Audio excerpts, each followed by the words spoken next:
మేమందరం ఉండి అందరం కలిసి మాట్లాడదాం. గత వారం రోజులుగా నిరుద్యోగ జేఏసీ నాయకులు మోతీలాల్ నెహ్రూ గారు ఆమరణ నిరాహార దీక్ష చేస్తుంటే ఇప్పటి వరకు కూడా ప్రభుత్వానికి చీమగుట్టినట్టు కూడా లేదు.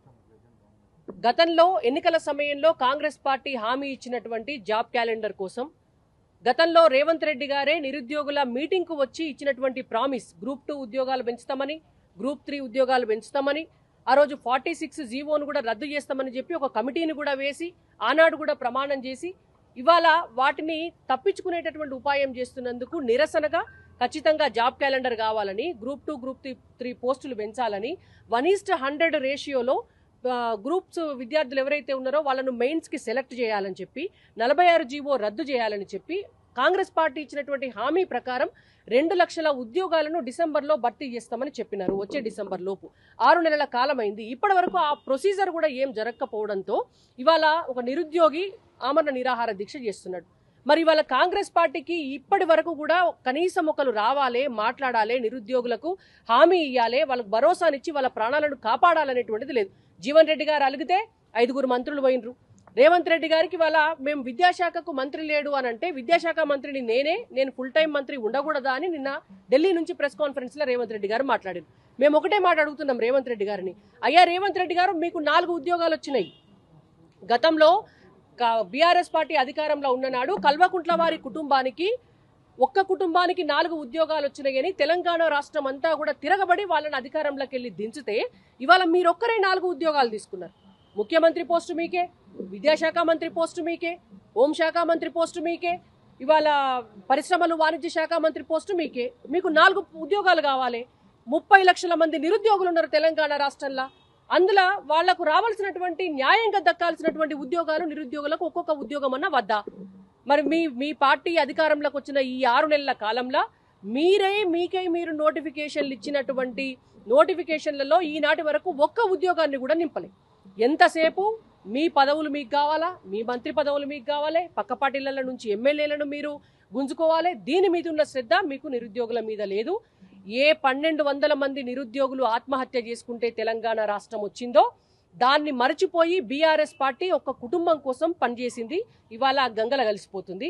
అదే దారిన కేసీఆర్ గారి కంటే మరింత అధ్వానంగా రేవంత్ రెడ్డి గారు ఇవాళ మీరు బిహేవ్ చేస్తున్నారు. ఇది మీకు న్యాయం కాదు, ధర్మం కాదు.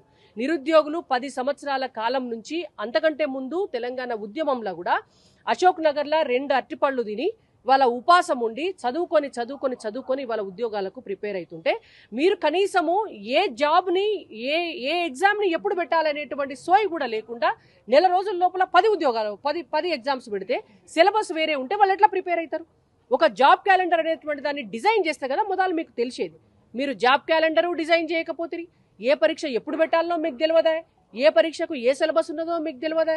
ఉద్యోగాలు ఎట్లా పెంచాలనో మీకు తెలియదా? అసలు ఎన్ని ఖాళీలు ఉన్నాయి ఏ డిపార్ట్మెంట్లో అనేటువంటిది కూడా మీకు తెలియదా? మరి ఇవాళ మీకు చేత కాకపోతే తెలంగాణ సమాజంలో ఉన్నటువంటి మేధావుల కన్నా అప్పచెప్పండి, ఒక కమిటీనన్నా వేయండి, నిరుద్యోగులను ఉద్యోగాలు ఇవ్వడం కోసం ఒక శాఖనన్నా పెట్టండి. ఏదో ఒకటి చేసి నిరుద్యోగులకు న్యాయం జరిగే విధంగా మీరు చర్యలు తీసుకోవాలని మేము డిమాండ్ చేస్తున్నాం. మోతీలాల్ గారి ప్రాణానికి ఏమన్నా హాని కనుక జరిగితే మాత్రం ఇవాళ ఈ తెలంగాణ రాష్ట్రంలో కాంగ్రెస్ ప్రభుత్వం మాత్రం ఉండదు. తెలంగాణ ప్రజల ఆగ్రహానికి గురి కావాల్సి వస్తుంది. నిరుద్యోగుల పక్షాన మేము భారతీయ జనతా పార్టీగా ఖచ్చితంగా మా రాష్ట్ర అధ్యక్షులు కిషన్ రెడ్డి గారి నాయకత్వంలో తెలంగాణ రాష్ట్రంలో ఉద్యమాన్ని మేము కూడా నిరుద్యోగులతో కలిసి తీవ్రతరం చేస్తామని చెప్పి కాంగ్రెస్ పార్టీ ప్రభుత్వాన్ని రేవంత్ రెడ్డి గారిని హెచ్చరిస్తున్నాం. అంటే మేడం అంటే నిరుద్యోగుల పక్షాన మాట్లాడేందుకు బీజేపీ పార్టీకి అర్హత లేదు. 2 కోట్ల ఉద్యోగాలు ఇస్తామని చెప్పేసి ఆ రోజు చెప్పినటువంటి బీజేపీ పార్టీ ఒక ఉద్యోగం కూడా ఇవ్వలేదు. నిరుద్యోగులు మోసం చేసింది బీజేపీ పార్టీ అని చెప్పేసి కాంగ్రెస్ పార్టీ వాళ్ళు అంటా ఉన్నారు. కాంగ్రెస్ పార్టీ వాళ్లకు కొంచెమన్నా ఇంగితము జ్ఞానము ఉండాలా. ఎక్కడ చర్చకు వస్తారో రమ్మనండి. 2 కోట్ల ఉద్యోగాలు ఎట్లెట్లా ఇచ్చినామో, ఇవాళ ఎట్లెట్లా ఇన్ఫ్రాస్ట్రక్చర్ డెవలప్ అయిందో, భారతదేశంలో మొత్తం కూడా ఏ ఏ రంగాలను పెంచితే ఆయా రంగాలలో ఉద్యోగాలు ఎట్లా పెరిగినాయో మేము చెప్తాం, లెక్కలతో సహా మేము చెప్తాం. ఇవాళ అదే కాంగ్రెస్ పార్టీ వాళ్ళని రమ్మనండి. వాళ్ళ అధికారంలోకి వచ్చినటువంటి 6 నెలల కాలంలో వాళ్ళు నోటిఫికేషన్ ఇచ్చి పూరించినటువంటి ఉద్యోగాలు ఏమున్నాయో రమ్మని చెప్పమనండి, మాట్లాడమనండి. ఇవాళ అధికారంలోకి రాగానే సంతకం పెట్టి జాబ్ క్యాలెండర్ ఇస్తామని చెప్పినారు కదా, జాబ్ క్యాలెండర్ కనీసం ఒక జాబ్ క్యాలెండర్ కూడా ఇవ్వడానికి వాళ్ళకి ఎందుకు చేతనైతే లేదో చెప్పమనండి.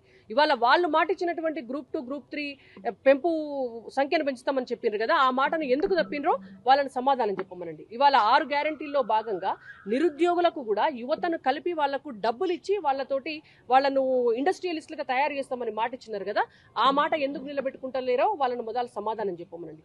చదువుకున్నటువంటి విద్యార్థులకు స్కూటీలు ఇస్తామని చెప్పిండ్రు, చదువుకుంటున్నటువంటి స్కూళ్లకు విద్యార్థుల కోసం మండలానికి ఒక ఇంటర్నేషనల్ స్కూల్ పెడతామని చెప్పినారు. ఇవాళ ఇవన్నీ మాట్లాడుకుంటా పోతే 6 గ్యారంటీల పేరుతోటి ప్రజలని మోసం చేసినారు. ఇప్పుడు అవన్నీ మాట్లాడుకుంటా పోతే అసలు సమస్య పక్కదారి పడుతుంది. కాబట్టి మేము చాలా స్పష్టంగా చెప్తున్నాం, భారతీయ జనతా పార్టీ ఈ దేశానికి ఏం చేసిందో మేము చెప్పడానికి రెడీ. ఇవాళ మీరు ఈ 6 నెలల్లో నిరుద్యోగుల కోసం ఏం చేసినారో రేవంత్ రెడ్డి గారిని మాట్లాడమని.